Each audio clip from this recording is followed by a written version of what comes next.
Hey guys, what's up? My name is Anthony. Welcome to another edition of B&A Sports Talk. And today what I want to talk about is my NBA predictions for the 2020 bubble playoffs. And the bubble was fairly interesting. We kind of knew that the bad teams would win a couple of games because the better teams weren't really trying. And as far as my predictions last year, I did fairly well. Out of the 15 series that are in a playoffs, I think I did the math right beforehand, but I could be wrong, and I'll be stupid. I only got 3 of those wrong, and one of them was a Game 7 that went either way, and that other one was the NBA Finals, where I had the Warriors winning. They would have won if everyone was healthy, and we all know that. So I have a pretty good track record. So all of you saying I should stick to football, get out of here. No, just kidding. I really don't. I make these videos for fun, and if 0 people view them, I'll be totally fine. I'll keep on making them. Well, maybe not forever, but you guys, I think, understand what I'm saying. I like making Giants content. I like making just NFL content, and it's for me, too.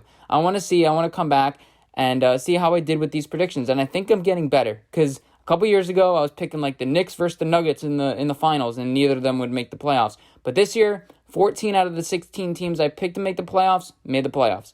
And, the seating was a little bit jacked up, but, I generally know what I'm talking about. Just a little bit, not a lot. And that's not being, like, sarcastic. I actually don't really know a lot about basketball, because basketball is a fairly boring sport. I kind of just like focusing on the outcome. So, I'm one of those casual NBA fans. If you don't like that, I guess leave the video. I'm not really doing too well about me advertising my channel here. But, Milwaukee Bucks, Orlando Magic, I think it's going to be a gentleman's sweep.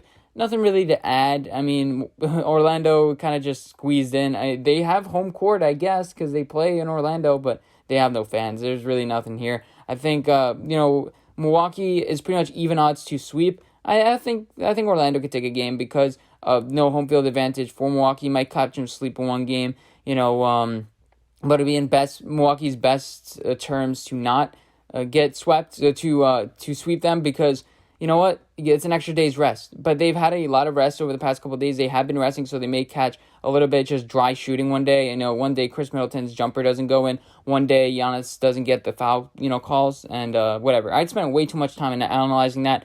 Miami Heat versus Indiana Pacers. I don't think it's going to be as close as many people are thinking. I had Miami making it to the second round in the beginning in my first playoff predictions. I had Indiana advancing to the second round, as well as Milwaukee, 76ers, and the Celtics. So, that's fairly accurate. I think the Heat will make it to the second round this year. I think that they have better coaching. Even though Indiana coaching I wouldn't sleep on. Next, Toronto, you have Fred VanVleet. It's just, I talked about them the other day. They're one of those teams just like top 3 seeds. It's like, how? I don't know how. I know many of their players. Like, they lost a bunch. Danny Green and all these, Kawhi Leonards and DeMar DeRozan, and somehow Kyle Lowry and everyone on this team is doing well. Good for them. They take the Nets in 5. I don't really have much to analyze with the Nets. I think it's similar to the Orlando Magic thing. And then Boston versus Philadelphia. I think it's going to be 4 or 5 games, to be totally honest. I had Celtics in 6. I don't know why I put that. I might have sneezed when I put that in, but I'll switch it to 4. That's entered a bracket challenge. I had them at 6, but I'll put it at 4 because Philadelphia, when they're unmotivated, they're really unmotivated. They have nothing to play for. They know they can't win.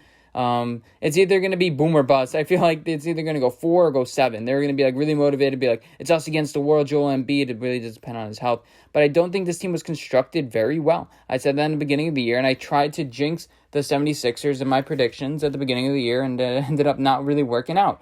So let's go on to the second round. Milwaukee versus the Heat. I think this is going to be in 7. I think Milwaukee is going to struggle a little bit in the bubble, not getting a lot of foul calls. I think the Heat are going to be, dicey and feisty with a Jimmy Butler. I think the Bucks are going to win in 7, though barely hold on, because they're just the better team. You have some score, you have some 3-point depth a little bit. It's just good enough that it's going to be able to beat Miami with some of those, tough guys over there. Next, Toronto versus the Boston Celtics. I have the Raptors in 7.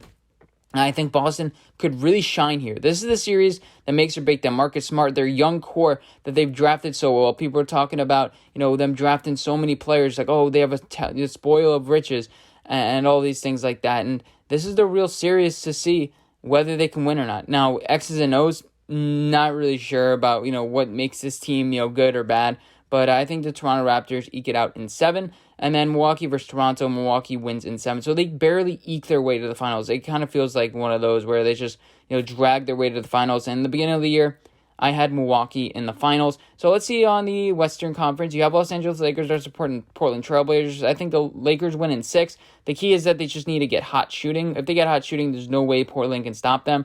I think, we've heard the analysis. I've heard a lot of it with the guards and, is LeBron a guard or is he a point guard? Is he, what is his role really going to be and how does it impact the Portland Trailblazers here? It's going to come into the end that the Portland can't defend even when they want to.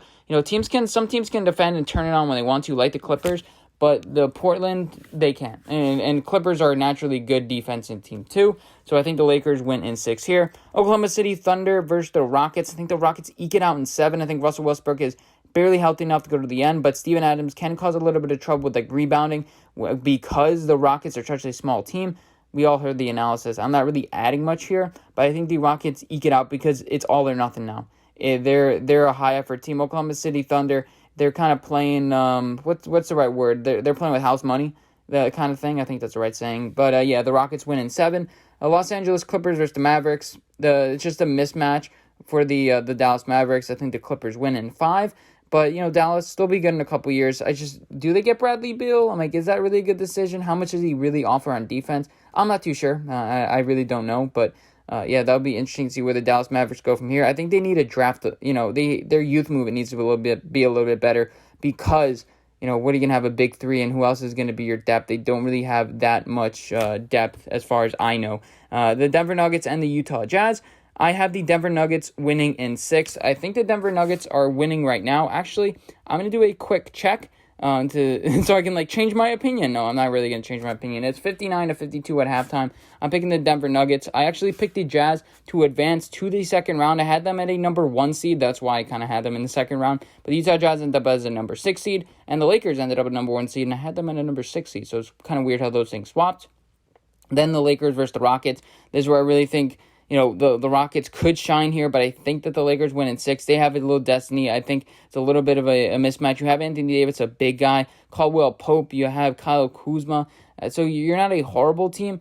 I think that Rockets can give you fits in some games. That's why I have the Lakers in 6. But ultimately, I think the Lakers pull this one off. And they win in 6 against the Rockets. They send them home, and it's going to be interesting to see the conversations. Whether they blow it all up, probably they will with the Houston Rockets and see where they go from here. I think, didn't they spend? Oh, no. That was a rumor. They were going to spend 4 first-round picks on Jimmy Butler. Thank God they didn't. But, next to Los Angeles Clippers versus the Denver Nuggets. I have the Clippers winning in 6. Denver Nuggets, the real home field advantage is in Denver. It's not, them just being the home team and having the fans. It's really just the court itself. So, I think the Clippers have this. They're going to see, the Lakers are winning, so they're going to be like, okay, let's go.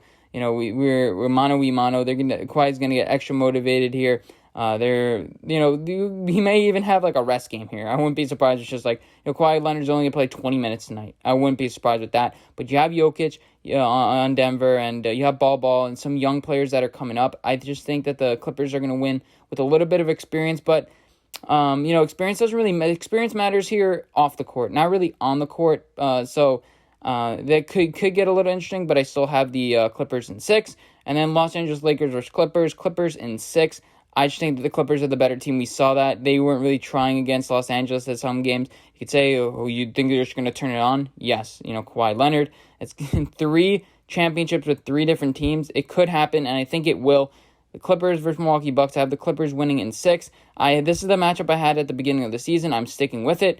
The Clippers beat the Bucks. The Bucks have a greater size, but I just think the Clippers are the more overall well-rounded team. They could be dealing with a little bit of immaturity issues and things like that, but I can't see a situation where the Clippers don't win. There's a lot of teams that are banged up. We talked about in the beginning of the season, it seemed like parity. At the end, it seemed like it wasn't parity, but I think that this season was fairly interesting. I just think about it starting back in October. As far as mano-y-mano matchups, I can't really talk a lot about that. This guy's going to hit a 3. This guy's going to, play inside against Giannis. But I think that the Clippers have a good defense. And if you stop Giannis, if you're disciplined, you don't learn how to, defend him without fouling him. I don't have the specific stats for that. I think it can work. But I hope you guys enjoyed this video. Let me know what you guys think. And I'll see you guys in my next one. Bye, guys.